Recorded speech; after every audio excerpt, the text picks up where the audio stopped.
வணக்கம். செல்வங்களை சேர்க்க என்னதான் சொல்கிறது நம்ம திருக்குறள் தெரிஞ்சுக்கலாமா? Habit management.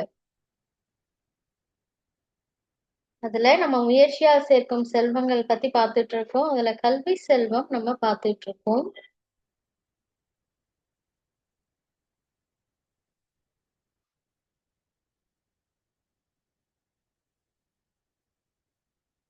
என்ன கேள்வி கேட்டிருந்தோம்? அதாவது பர்சனாலிட்டி எஜுகேஷனை ஏன் இவ்வளவு உயர்த்தி சொல்றீங்க? இது நியாயமா தோணலையே அப்படின்னு கேட்டதுக்கு செல்லக்குட்டீஸ் நீங்க சூப்பரா பதில் சொல்லியிருந்தீங்க. ஆனா நம்ம திருவள்ளுவர் தாத்தா இன்னைக்கு என்ன சொல்ல போறாங்க? ஒரு பர்ஃபெக்டான ஆன்சர் இன்னைக்கு தெரிஞ்சுக்க போறோம். இப்ப இங்க பாத்தீங்கன்னா, இது என்னது இது? எல்லாருக்குமே தெரியும் இது பிரெயின் அப்படின்னு சொல்லிட்டு. பிரெயின்னாலே நமக்கு ஞாபகத்துக்கு வர்றது அறிவு தான். அறிவு எப்படி கிடைக்குது நமக்கு? நம்ம படிக்கக்கூடிய அந்த கல்வி, அது மூலமா அந்த எஜுகேஷன் அது மூலமா கிடைக்குது. இது பாத்தீங்கன்னா என்னன்னா இது ஒரு வெல்த், இது ஒரு பணம். சரிங்களா? கல்வியும் ஒரு செல்வம் தான், பணமும் ஒரு செல்வம் தான். சரிங்களா? இப்ப இது ரெண்டுத்தையும் தராசுல வச்சு நிற்கும் பொழுது இந்த கல்வி தான் என்ன ஆகுது? உயர்ந்து நிக்குது. இதுதான் வெயிட் அதிகமா இருக்கு பாருங்க. இந்த செல்வம்ன்றது அந்த அளவுல அந்த தரம் குறைஞ்சுதான் காணப்படுது. அதாவது இந்த பணம்ன்றது தரம் குறைஞ்சிருக்கு. ஆனா எது தரம் அதிகமா இருக்கு? இந்த கல்வி, இந்த எஜுகேஷன் தான். இதை ஏன் இப்படி காட்டுறோம் அப்படின்னா, அதாவது கல்விதான் நமக்கு என்னைக்குமே நம்ம தரத்தை உயர்த்தக்கூடிய செல்வம். நம்மளை கீழே இருந்து மேல உயர்த்தக்கூடிய செல்வம் எது? கல்வி மட்டும்தான். சரிங்களா? கல்வி இருந்தா பணம், பதவி, எல்லா வித செல்வங்களும் நம்மள சேர்ந்துடும். அதனால முக்கியமா நமக்கு இருக்கக்கூடியது கல்விதான். அது மட்டும் இல்ல, இத பணம், இந்த மற்ற செல்வங்கள் எல்லாம் என்ன ஆகும்னா காலப்போக்குல நம்மளை விட்டு நீங்கிடும். அதாவது இது நிலை இல்லாத செல்வம். சரிங்களா? இந்த பணம் முதலிய செல்வங்கள்லாம் இப்ப நம்ம கிட்ட பணம் இருக்கு, சொந்த வீடு இருக்கு, கார் இருக்கு, நல்ல சூப்பர் டூப்பரா ட்ரெஸ் இருக்கு, நிறைய டாய்ஸ் இருக்கு. இதெல்லாமே நிலையானதா அப்படின்னா நிலையானது கிடையாது. என்னைக்கு வேணா இதெல்லாம் நம்மளை விட்டு போகலாம், அழிஞ்சு போயிடலாம். இதெல்லாம் அழியக்கூடிய செல்வங்கள்.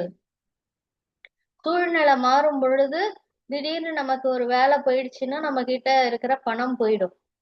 சரிங்களா? அப்ப நம்ம கிட்ட இருக்கிற சொந்த வீடு போயிடும். இப்படி ஒண்ணொன்னா இழக்கக்கூடிய வாய்ப்புகள் அதிகம். ஆனா இந்த கல்வி இருக்கு இல்லையா, இந்த எஜுகேஷன், இது நிலையானது. இது நிலையான செல்வம். யாராவது நம்மளுடைய அறிவை அழிக்க முடியுமா? அதாவது நம்ம படிச்ச கல்வி, அது மூலமா பெற்ற அந்த அறிவை யாராவது அழிக்க முடியுமா? நல்லா யோசிச்சு பாருங்க. யாராலையும் அதை செய்ய முடியாது. அதனாலதான் நம்ம திருவள்ளுவர் தாத்தா சொல்றாங்க, கல்வி, அதனாலதான் கல்வின்றது ரொம்ப முக்கியம். அதுலயும் ரொம்ப முக்கியம் பர்சனாலிட்டி எஜுகேஷன். சரிங்களா? இப்ப ப்ரொஃபஷனல் எஜுகேஷன் மட்டும் ஒருத்தங்க படிச்சிருக்காங்கன்னு வச்சுக்கோங்களேன். அவங்களுக்கு ப்ரொஃபஷனல் எஜுகேஷன் படிச்சவங்களுக்கு எப்படி தான் படிச்சபடி நடக்கணும்னு தெரியாது. அவங்களுக்கு அந்த பண்புனா என்னன்னு தெரியாது. நிறைய விஷயங்கள், அறம்னா என்னன்னு தெரியாது. இப்படி நிறைய விஷயங்கள் நம்ம திருவள்ளுவர் தாத்தா பர்சனாலிட்டி எஜுகேஷன் மூலமா தான் நமக்கு சொல்லி தராங்க. ப்ரொஃபஷனல் எஜுகேஷன்ல நீங்க என்ன படிக்கிறீங்க? சயின்ஸ், மேத்தமேட்டிக்ஸ், இந்த மாதிரி விஷயங்கள் தான் நீங்க படிக்கிறீங்க. அதுல உங்களுக்கு அறம் பத்தியோ பண்பை பத்தியோ, நீங்க எது செஞ்சா உங்களுக்கு நல்லது, எது செஞ்சா உங்களுக்கு துன்பம் வரும், இதெல்லாம் சொல்லி தருதா? இல்லவே இல்லை. சரிங்களா? அதெல்லாம் எதுதான் சொல்லி தருது? திருக்குறள் போன்ற பர்சனாலிட்டி எஜுகேஷன் தான் சொல்லுது. அதனால நீங்க ப்ரொஃபஷனல் எஜுகேஷன் கூட சேர்ந்து எதையும் படிக்கணும். பர்சனாலிட்டி எஜுகேஷன் அப்படி படிக்கும் பொழுதுதான் அந்த படிப்பு, அதனால கிடைக்கக்கூடிய அந்த அறிவு உங்களுக்கு நிலையான செல்வமா இருந்து நீங்க எவ்வளவுதான் கீழ் நிலையில இருந்தாலும் உங்களைய மேல் நிலைக்கு உயர்த்திடும். அப்ப நிலையான செல்வம் எது? இந்த கல்வி. அந்த கல்வினா எது எது எதுவும் சேர்ந்ததுதான் கல்வி. Professional education plus personality education. இந்த மாதிரி கிடைக்கக்கூடிய கல்வியை யாராலும் அழிக்க முடியாது. மற்ற செல்வங்கள்லாம் அழியக்கூடியது கல்வியை தவிர. சரிங்களா? இதுதான் நம்ம திருவள்ளுவர் தாத்தா கல்வின்ற அதிகாரத்துல ரொம்ப அழகா சொல்லி தராங்க. கேடு இல், கேடு இல்லைன்னா என்னது, நமக்கு எந்த காலத்திலையும் கெடுதலை கொடுக்காத. சரிங்களா? கேடுன்னா என்னது, கெடுதல், துன்பம். அது இல்லாத விழுச்செல்வம். விழும்னா என்னது, சிறப்பு. சரிங்களா? சிறப்பான செல்வம் எதுன்னா கல்விதான். நமக்கு எந்த காலத்திலையும் கெடுதலை கொடுக்காத சிறப்பான செல்வம் எது, கல்விதான்.